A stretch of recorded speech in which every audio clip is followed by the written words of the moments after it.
Mesdames et messieurs, bonsoir. Le journal vous est présenté ce soir par Ashraf Massoud et nous commençons de Gaza où Israël a annoncé dimanche avoir envoyé des négociateurs au Caire pour discuter avec les médiateurs égyptiens de la question des otages retenus dans la bande de Gaza dans le cadre des négociations en cours pour faire perdurer la trêve. Les détails dans ce commentaire.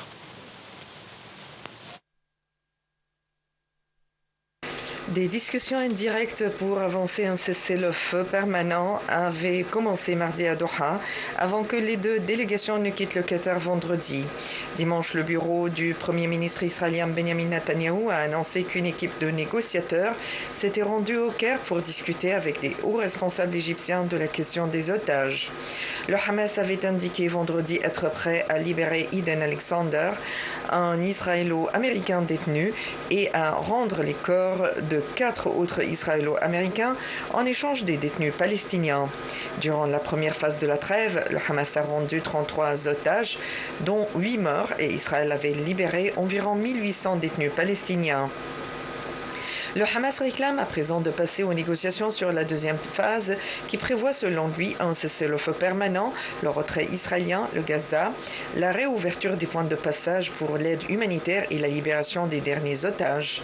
Les forces de l'occupation veulent une extension de la première phase jusqu'à la mi-avril et réclament pour passer à la deuxième à délimitariser totalement le territoire et le départ du Hamas au pouvoir à Gaza depuis 2007. Malgré la trêve, l'armée de l'occupation israélienne mène régulièrement des frappes sur la bande de Gaza.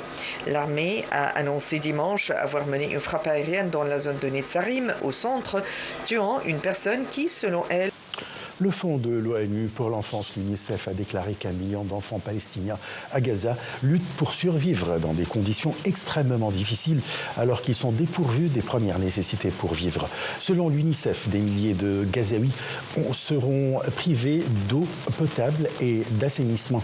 Le Fonds onusien affirme que la prolongation de la trêve et le maintien de l'acheminement humanitaire pourraient sauver des milliers de vies dans l'enclave sinistrée.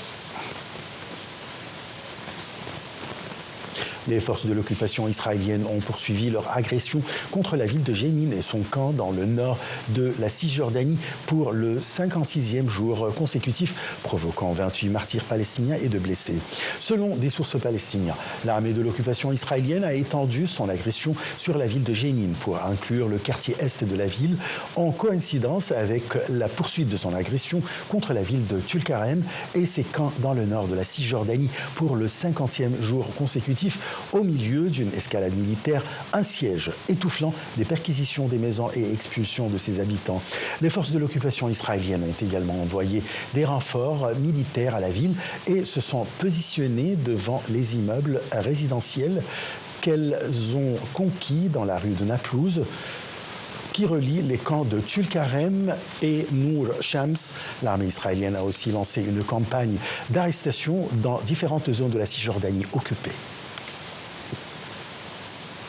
Le Premier ministre israélien Benjamin Netanyahou a annoncé son intention de limoger le chef des services de sécurité intérieure, Ronen Bar, affirmant ne plus lui accorder sa confiance à un moment critique, alors que les négociations avec le Hamas sur une trêve de Gaza sont dans l'impasse. Dans un communiqué, Ronen Bar a estimé que la décision n'était pas liée à l'attaque du Hamas et suggéré que le manque de confiance de Netanyahou venait de son refus de se plier à ses demandes de loyauté personnelle. Il compte rester à son poste dans un proche avenir en raison des risques de l'escalade de la grave tension en matière de sécurité et la possibilité réelle d'une reprise des hostilités dans la bande de Gaza. Les relations entre les deux hommes étaient notoirement tendues avant l'attaque de Hamas, notamment à cause d'un projet de réforme de la justice qui avait provoqué des manifestations monstres de protestation début 2023. Des sources de la télévision des Houthis ont annoncé que des avions américains ont lancé des raids contre le complexe gouvernemental dans le district de Hazm, dans la province de Gouf. Selon la même source, il s'agit d'une nouvelle série de frappes américaines contre des cibles yéménites. Plus tôt, les Houthis ont publié dans un communiqué que des avions américains ont visé une égreneuse de coton dans le district de Zobaïd, dans la ville de Hadaïda, à l'ouest du pays. Le bilan des frappes américaines dimanche au Yémen monte à Fin de ce journal. Merci de l'avoir suivi. Très bonne journée. Au revoir.